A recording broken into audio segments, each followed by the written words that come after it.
Hey guys, got a 2025 plate Volkswagen T-Roc here. Just going to show you how to adjust the date and the time on this one. So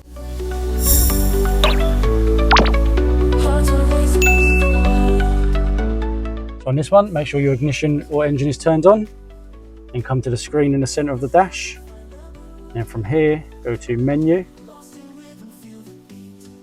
then scroll across, and then go to settings. Then time and date. Then from here you can do it manually. You can put the time in, and then once you've adjusted that, press back to save. And you have your time format